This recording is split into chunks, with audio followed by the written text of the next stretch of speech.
ছোটবেলায় মা বলতো গাছে বেশি পানি দিস না, নষ্ট হয়ে যাবে গাছটা।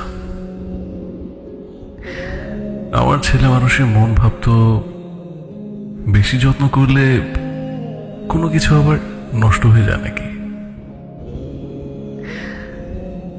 না না, কিছুদিন পর বুঝেছিলাম যখন গাছটা প্রায় মরতে বসেছিল।